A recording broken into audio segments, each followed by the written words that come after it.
Voters head to the polls. We've sent out 400,000 vote-by-mail ballots, and we've gotten back a little over 120,000 at this point. For Florida's midterm primary. The defense starts making its case in the Nicholas Cruz sentencing trial. And officials are playing catch-up in the fight against monkeypox. The United States had 20 million doses of this vaccine frozen in the national stockpile. These stories and more coming up on Newsbreak. Hello, South Florida. I'm Samantha Gutierrez. I'm Amanda Gray. Today is Tuesday, August 23rd, 2022. Live from the South Florida Media Network's Biscayne-based studios in North Miami, this is SFMN Newsbreak. It's Primary Tuesday here in South Florida and across the state. One of the races to watch is for the Democratic Party nomination for Florida governor. As the network's Michelle Morris reports, that nominee will face off against Governor Ron DeSantis' November's general election. Today is Florida's primary election voting day. Voters will be casting their final votes on the state's government officials. With early voting coming to a close just this past weekend, today's final ballots will determine which candidate will go head-to-head with Governor Ron DeSantis in the general election. Congressman Charlie Crist and Agricultural Commissioner Nikki Fried battled to represent the Democrats against the Republican governor in November. We spoke with Broward County Election Supervisor Joe Scott for more details surrounding the big day, highlighting crucial voter instructions and reminders, as well as the thousands of volunteers and staff that will be on duty throughout the county to ensure everything runs smoothly. We've sent out 400,000 vote-by-mail ballots, and we've gotten back a little over 120,000 at this point. So there's still a lot of vote-by-mail ballots out there. And those folks are going to need to, if they still want to vote, it's way too late to put that ballot in the mail. They really have to bring it to one of our offices, or they need to go to their polling place and vote in person. But we have wonderful people who, a lot of these folks have been working in elections for many years. You know, so a lot of them have other jobs and other careers that they do, and sometimes they take vacations and they come and they work for us for a week or two around election time. And they're really committed to democracy. Today, poll locations are open from 7 a.m. to 7 p.m. this evening. Reporting for South Florida Media Network, Michelle Morris. The sentencing trial for Parkland shooter Nicholas Cruz entering its 6th week of testimony, and starting this week, it's the defense's turn.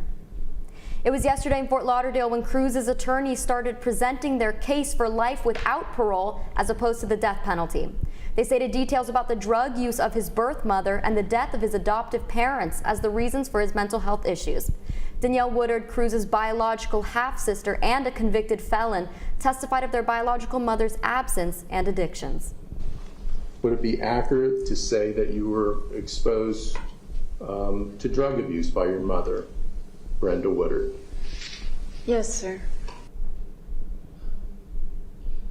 The trial continues today as the jury hears more from the defense team. More than 24 Cuban migrants are in custody this morning after arriving in the Florida Keys. The group was intercepted Saturday in Marathon. One of the migrants arrived on the shore in an inflatable kayak and is currently being processed for repatriation. None of the migrants were injured. Donald Trump makes first legal move since the FBI search carried out on his Florida home. His legal team has requested a special master to oversee the review of evidence seized by the FBI from Mar-a-Lago. The former president argues his constitutional rights were violated, and this third-party attorney would help determine whether any documents should be returned. Trump's team is requesting a federal judge to pause the criminal investigation until the review is finished. Today is National Cuban Sandwich Day, and many restaurants are offering specials on this Florida staple. This dish grew up in South Florida as Cuban migrants introduced the toasty pressed sandwiches to the U.S.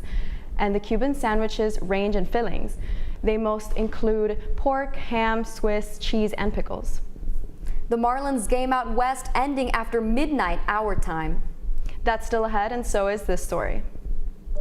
Monkeypox is sort of very visible, so I don't know, it was like, this sort of looks very serious and scary. Pox vaccine. Newsbreak will be back in 2 minutes.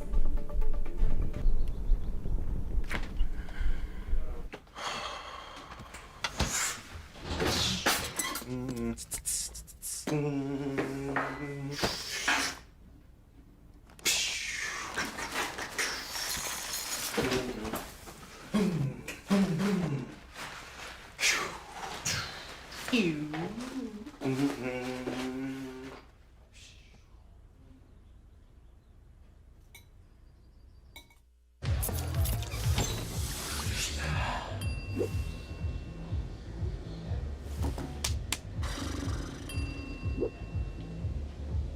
you need to do something to feel okay to drive, you're not okay to drive. Don't drive buzzed. There are a lot of ways to reach out to a friend about their mental health.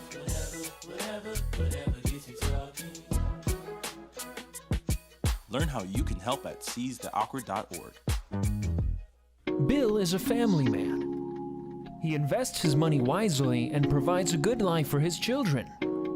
Just one problem. He often opens emails from senders he doesn't know, and his computer is not password protected. One day, Bill checked his bank account and 94% of malware attacks originate from emails. Don't be like Bill. Take your cybersecurity seriously. There's so many rewards in life. You coming into our home was one of the greatest rewards we could have ever had.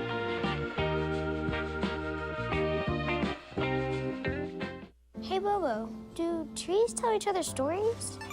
I'm sorry. I'm afraid I don't know that. Hey, why don't we go find out? Listen.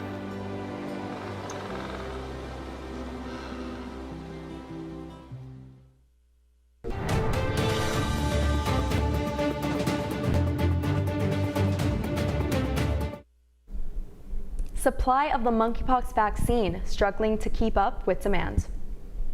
As monkeypox spreads in the U.S., so does its impact. As the network's Kenya Cardone reports, the White House is making 1.8 million doses available for order starting this week.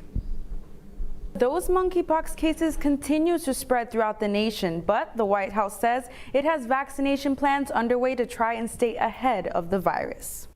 10 years ago, the United States had 20 million doses of this vaccine frozen in the national stockpile, and we allowed them to expire. According to the White House, 1.8 million vaccine doses became available for order yesterday. I think we all want as much vaccine as possible. Mecklenburg County, North Carolina were first to receive extra doses, many in the community thankful as doses were administered at the Charlotte Pride Festival, a public LGBTQ event hosted this past weekend.